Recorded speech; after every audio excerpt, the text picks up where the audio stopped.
देवादिदेव महादेव को सबसे प्रिय है सावन का महीना और इसीलिए सावन के महीने का इंतज़ार उनके भक्तों को भी रहता है। वैसे तो महादेव अपने अलग अलग स्वरूपों में अपने हर मंदिर में दर्शन देते हैं, लेकिन लखनऊ का मनकामेश्वर महादेव मंदिर ऐसा मंदिर है जिसकी कथा, जिसकी मान्यता राम के अनुज वीरवर लक्ष्मण से जुड़ी हुई है। कहा जाता है कि वीरवर लक्ष्मण ने ही यहाँ पर महादेव का ध्यान किया था, इसलिए जो भी यहाँ आता है उसको सबसे पहले यहाँ ध्यान करने पर शांति मिलती है, मन की कामना तो पूर्ण होती ही है। क्या तैयारी है सावन को लेकर, बात करने के लिए हमारे साथ हैं जगदीश गुप्ता जी, जो विशेष कार्याधिकारी हैं मनकामेश्वर मठ मंदिर के। जगदीश जी, जिस तरह से ये तैयारी सावन की है, हम देख रहे हैं सजावट भी हो रही है, फूलों से सजावट होती है, रंगीन रोशनी से बिल्कुल मंदिर जगमगाता है। इस बार क्या तैयारी है और भक्तों के स्वागत के लिए आप लोग क्या कर रहे हैं? हमारे यहाँ हर साल जो हमारी मूर्तियाँ हैं उनका नवीनीकरण होता है, उनकी पेंटिंग होती है। ये कार्य हमारा आज ही समाप्त हुआ है। उसके बाद हम लोगों ने श्रद्धालुओं के लिए जो विशेष व्यवस्था होती है, मंदिर द्वारा जो व्यवस्था है थे वो तो अलग है। इसके अलावा हम प्रशासनिक अधिकारियाँ, पुलिस विभाग और चिकित्सा विभाग, ट्रैफिक विभाग, सिविल डिफेंस, इन सबको मैंने पत्र दिया है जिलाधिकारी के माध्यम से कि ये लोग आके श्रद्धालुओं की सेवा करें, क्योंकि अंदर की व्यवस्था तो मंदिर प्रशासन देखता है, बाहर की व्यवस्था जिला प्रशासन की जिम्मे होती है। उसके अलावा ये आज इस बार सावन का जो महीना है ये इसलिए महत्वपूर्ण हो गया है क्योंकि सावन का प्रारंभ भी सोमवार को है और सावन का अंत भी सोमवार को होगा, इसलिए इसको सोमवारी के नाम से जाना जाएगा। जो प्रथम जुलाई पहला हमारा है 22 जुलाई को होगा। 22 जुलाई में सोमवार बोलेंगे उसको, और उस दिन बहुत विशेष संयोग है और अद्भुत संयोग इस बार है कि कई सालों के बाद ही ऐसा मौका आया है कि जब हम 5 सोमवार, शुरुआत भी सोमवार, अंत भी सोमवार को होगी।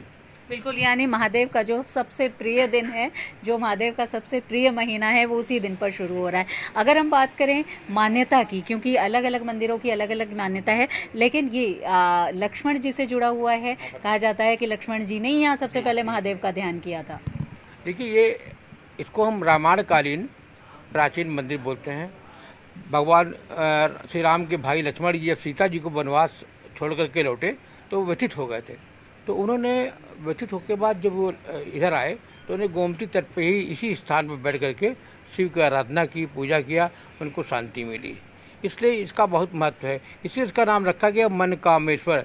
मन की कामनाओं को पूर्ण करने वाला ये शिव का शिवालय है, जहाँ पर ये है। किंवदंतियाँ हैं लोगों की, लोग इसको बहुत मानते हैं। और कहा भी जाता है कि 40 दिन निरंतर जो शिव के दर्शन करता है, यहाँ का जल अभिषेक करता है, उसकी सभी मनोकामनाएं पूर्ण। बिल्कुल, मन की कामना तो पूर्ण होती है, लेकिन साथ ही जो आता है सबसे पहले शांति मिलती है, क्योंकि लक्ष्मण जी को सबसे पहले महादेव का ध्यान करने पर यही शांति मिली थी।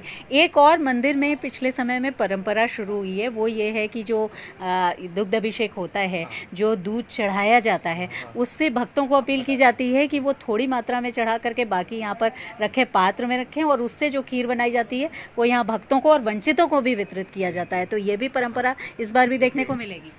सावन के सोमवार के मध्य रात्रि, यानी कि जो रविवार की मध्य रात्रि होती, उस दिन प्रातःकाल भगवान शिव पे 151 लीटर दूध से अभिषेक होता है। उस दूध का जो अभिषेक होता है उससे जो खीर बनाई जाती है, फलाहारी खीर होती है मेवा की, वो भक्तों को वितरित की जाती है। इस बार भी ऐसा ही होगा। उसके साथ ही दिन भर फलाहार, क्योंकि लोग व्रत रहते हैं, तो हमारे यहाँ मोस्टली जो आते हैं भक्त, उनके लिए फलाहार का वितरण होता रहता है।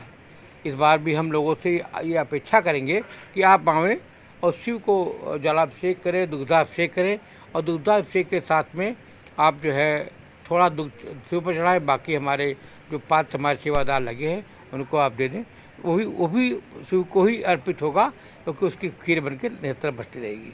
बिल्कुल, तो ये भी परंपरा है, क्योंकि महादेव के भक्तों को और साथ ही जो वंचित हैं उनको भी ये खीर जो प्रसाद स्वरूप है वो खिलाई जाती है, जो यहाँ पर दूध दिया जाता है, एक पात्र में रखा जाता है महादेव को अर्पित करने के अलावा। ख़ास बात यह है कि इस मंदिर की परंपरा तो जुड़ी हुई है, प्राचीन है, रामायण कालीन मंदिर है, लेकिन इसमें परंपराओं में इस तरह से उसको लोगों के सामने रखा गया कि हर कोई जो यहाँ आता है बहुत ज़्यादा ज़्यादा शांति का अनुभव करता है। और देश भर के जो शिव मंदिर हैं, जो शिवालय हैं, उनमें तैयारी चल रही है बहुत विशेष सावन के महीने के लिए। यही बात मनकामेश्वर मंदिर में भी है। और इस बार भक्तों के स्वागत के लिए, भोले के भक्तों के स्वागत के लिए मनकामेश्वर महादेव मंदिर भी बिल्कुल तैयार है। वीडियो जर्नलिस्ट संजय सिंह के साथ शिल्पी सेन, लखनऊ।